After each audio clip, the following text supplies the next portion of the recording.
Today we reflect on the imminent retirement of Congressman Earl Blumenauer from Oregon, a true champion of cannabis reform.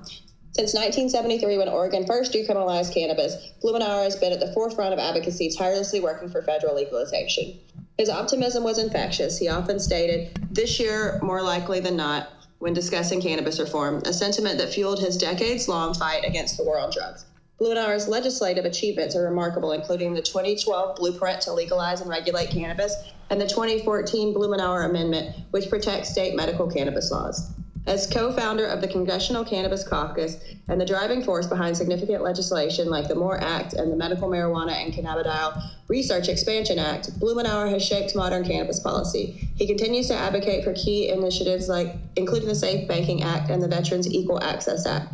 While many have championed cannabis reform, none have done so with Blumenauer's dedication and longevity. As we move toward a future potential federal legalization, let's remember the pivotal role he played in this ongoing journey. Earl Blumenauer leaves behind a legacy of relentless advocacy and hope for a more equitable cannabis landscape. So I think that this is an important story. We need to acknowledge that for all the people that we have that are fighting against this, we do have some very strong advocates. Very sad to see this gentleman head towards retirement, but I think a lot has been covered in his career and his tenure. And I hope that he has a successor that will follow in his very large footsteps.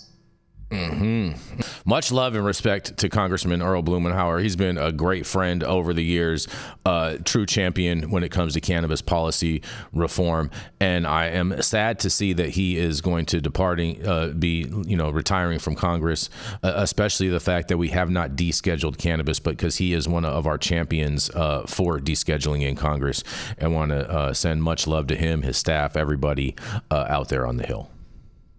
Absolutely. And, after his career and what he's put into fighting the war on drugs, it is a well-deserved retirement for him. He's always been a champion. And I definitely want to echo what Jenny said. And hopefully his successor is somebody that shares his passion for ending the war on drugs and descheduling cannabis.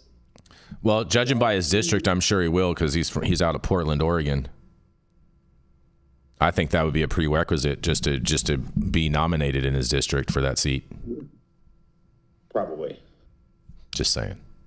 I mean, or strip clubs, because he's out of Portland. Pass the baton and do it in a way that passes to the people who are going to pick up and carry it into the next generation in the future. Because those of us who are old as dirt, and Blumenauer is up there with me, we're getting old and tired. It's time that we look around and find people that are dedicated, intelligent, motivated, and pass the baton to them intentionally and bring them along so that they can pick up the battle where we're leaving it off. Mm-hmm. Yeah, shout out Congressman Blumenauer, the staff, Laura, everybody over there in his office. Yeah, I think he might retire into a policy position at a higher education institution, and hopefully he'll continue to be active in cannabis policy and continue to shape. You know where I hope he goes? You know where I hope he goes, Omar? I hope he fills the shoes of somebody over there on like MSNBC or something and becomes a talking head. That would be great. Maybe Fox News. He should take over for Jesse Waters. Jesse Waters. No, Jesse Waters is a class act. Jesse D. But he's kind of a libertarian. He's not just whatever they call tax and spend. I know. That's why I want to see him. That's why I want to see him on MSNBC. No, listen, I think that's great that we have somebody who's been advocating for so long. I think that, that hopefully he has been the key in pushing through a lot of the stuff it seems like he has.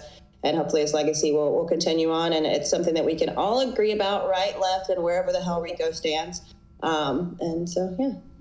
Rico, tell her you just stand on 10 toes down, bro. You never know. 10 toes down. 10 toes and 10 toenails. They long right now. Mm-hmm. I need to clip them. Disgusting. And shout out to all the strip clubs in Portland, Oregon, too, Jenny Beth. You're right about that. Shout out to Casa Diablo, the Kitty Cat Club, all of you people out there doing whatever the fuck that is y'all are doing. You know what it is. Seen some things. Mm-hmm. Exactly.